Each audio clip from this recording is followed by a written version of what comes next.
स्वामी तिन्ही जगाचा आई विना भिकारी. हाय हॅलो नमस्कार, स्वागत आहे तुमचं नाशिककर कोमल या मराठमोळ्या यूट्यूब चॅनलवर. धोंड्याच्या महिन्याला म्हणजेच अर्थात अधिक मासाला हिंदू धर्मामध्ये खूप विशेष महत्त्व प्राप्त आहे. हा जो महिना आहे तो भगवान विष्णूंना समर्पित आहे.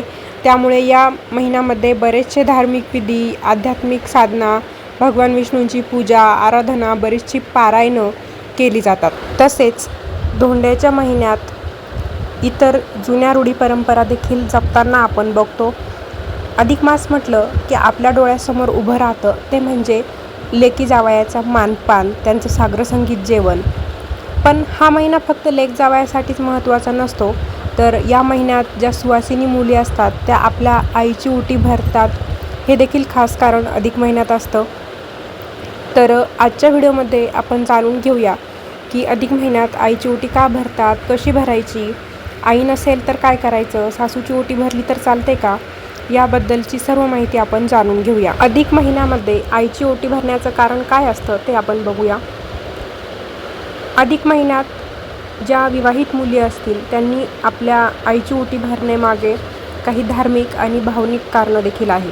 आई आपल्याला जन्म देते, लहानाचं मोठं करते. जन्मापासून लग्नापर्यंत जे काही आईने आपल्यासाठी त्याग केलेलं असतं, कन्यादान केलेलं असतं, त्याची परतफेड करणं आपल्याला शक्य नसते. पण अधिक मासाच्या निमित्ताने तिचा सन्मान करून, तिचा आशीर्वाद मिळवण्यासाठी, तिच्या दीर्घायुष्यासाठी आपण अधिक मासात ओटी नक्कीच भरू शकतो. आपल्या हिंदू धर्मात कन्यादान म्हणजे सर्वश्रेष्ठ दान मानलं जातं.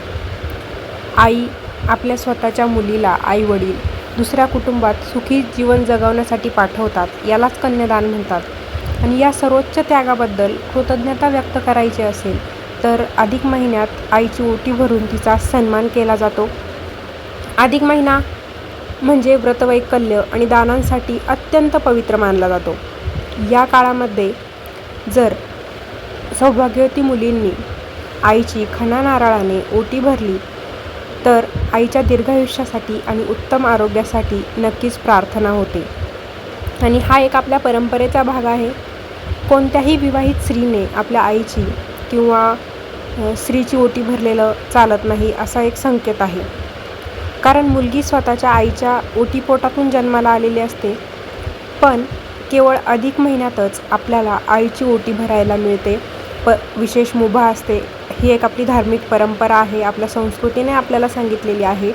म्हणून परंपरेचा भाग आणि अधिक मासामध्येच फक्त आपल्याला ओटी भरायला मिळते आईची. म्हणून अधिक मासामध्ये आईची ओटी आपण भरत असतो. आता आईची ओटी का भरायची ते जाणून घेतलं, पण कशी भरायची ते जाणून घेऊया. काही चुका आपल्याला आईची ओटी भरताना करायच्या नाहीत. ओटी भरताना काही गोष्टी आपल्याला लागणार आहे. साधारणतः ओटी भरताना आपल्याला खण, नारळ, ब्लाऊज पीस किंवा साडी चोळीने देखील आपण ओटी भरू शकतो. साडी चोळी आईसाठी जर तुम्ही साडी घेतलेली असेल किंवा ब्लाऊज पीस घेतलेला असेल तर त्यावरती थोड्याशा अक्षता टाकायच्या, त्यांना हळद कुंकू लावायचं आणि मग ओटीत नारळ घालायचा. हळकुंड, खारीक, बदाम किंवा 5 प्रकारची फळं आईच्या ओटीत टाकायची आहे. आणि ही ओटी आईच्या पदरात घालून तिला नमस्कार करायचा आहे.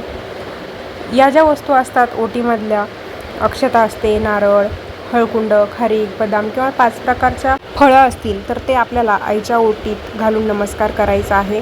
कारण ओटीतल्या ज्या वस्तू असतात त्या सर्व सौभाग्य, मांगल्य आणि सुखसमृद्धीचे प्रतीक मानले जातात. त्यामुळे आईची ओटी भरताना फक्त साडी आईसाठी घेणंच महत्त्वाचं नाही, तर अक्षता, नारळ, हळकुंड, खारीक, बदाम या वस्तू आपण घ्यायच्या आहे. त्यासोबत आईसाठी आपण बांगड्या, मंगळसूत्र हे देखील खरेदी करू शकतो. हळदी कुंकवाचा करंडा आपण आईला देऊ शकतो. बाकी मग तुमच्या इच्छेनुसार आईला काही तुम्ही भेटवस्तू घेऊ शकता.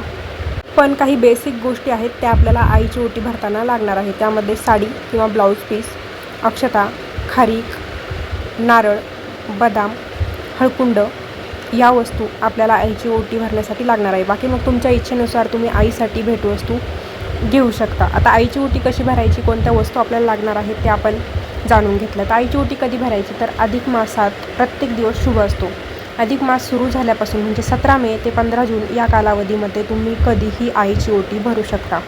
त्यासाठी तुम्ही आईला तुमच्या घरी सासरी बोलवू शकता किंवा मग माहेरी जाऊन देखील तुम्ही आईची ओटी भरू शकता.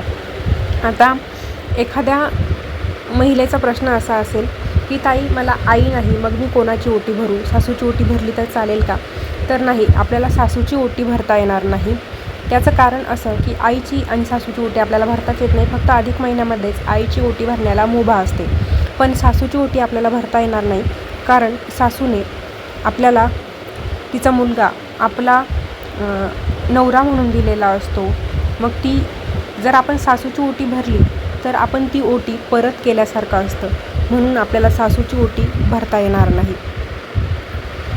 आई नसेल तर तुम्ही ज्यांना आई समान मानता, म्हणजे सासू सोडून बाकी मावशी असेल, काकू असेल, तुमची आत्या वगैरे असेल, मामी असेल, जे तुम्हाला आईसारखी माया लावतात, त्यांची ओटी भरू शकता, पण मात्र तुम्हाला सासूची ओटी भरता येणार नाही. आई विधवा असेल तर मग तुम्हाला ओटी भरता येणार नाही, पण आईचा मान सन्मान तुम्ही साडी चोळी, तिला काही भेटवस्तू देऊन नक्कीच करू शकता. आता समजा तुमच्या आई सौभाग्यवती आहे आणि तुम्ही विधवा आहात, तर ओटी भरता येईल का? तर तुम्ही आईला ओटीसाठी जे काही साहित्य लागतं ते सर्व खरेदी करायचं आहे आणि मग ती ओटी तुम्ही तुमच्या बहिणीला वगैरे भरायला सांगू शकता. प्रत्येक भागात प्रथा परंपरा वेगवेगळ्या असतात, परंतु ओटी आपल्याला अधिक मासातच भरायची आहे. जशी तुमच्या भागात पद्धत असेल त्याप्रमाणे तुम्ही ओटीचं साहित्य घ्या, साडी घ्या, ब्लाऊज पीस घ्या, जशी तुमच्या इच्छा असेल तसं करा. पण अधिक मासामध्ये आईची ओटी भरायला विसरू नका, कारण हाच एक महिना असतो जो आपल्याला 3 वर्षांनी मिळतो आणि त्याच महिन्यात आपल्याला आईने आपल्याप्रती जे काही केलेले असतात त्याचं परतफेड करणे आपल्याला शक्य नसतं, परंतु आईचा मान सन्मान आपण मात्र या महिन्यामध्ये नक्कीच करू शकतो. आईसोबत तुम्ही आजी, मावशी, काकू यांची देखील ओटी नक्कीच भरू शकता.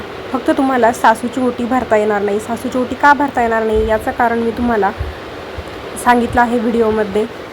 या व्यतिरिक्त मग अधिक मासामध्ये तुम्ही व्रतवैकल्य करू शकता, पवित्र नद्यांच्या ठिकाणी जाऊन स्नान करू शकता. जेवढं शक्य होईल तेवढं दान अधिक मासामध्ये नक्की करा, कारण अधिक मासामध्ये दानाचं खूप महत्त्व आहे. जे काही आपण दान करतो त्याच्या दुप्पट पटीनं आपल्याला फळ मिळतं असं आपल्याकडे म्हटलं जातं, म्हणून अधिक मासामध्ये काही का होईना दान नक्की करा. अधिक मास म्हणजे लेकी जावयाच्या कौतुकाचा महिना असतो. तर अधिक मासामध्ये जावयाला वाण म्हणून काय द्यायचं याबद्दलची माहिती सांगणारा आपला व्हिडिओ चॅनलवरती उपलब्ध आहे. त्याचबरोबर मुलींनी आपली जोडवी बदलायची असतात अधिक मासामध्ये, सौभाग्यवती महिलांनी.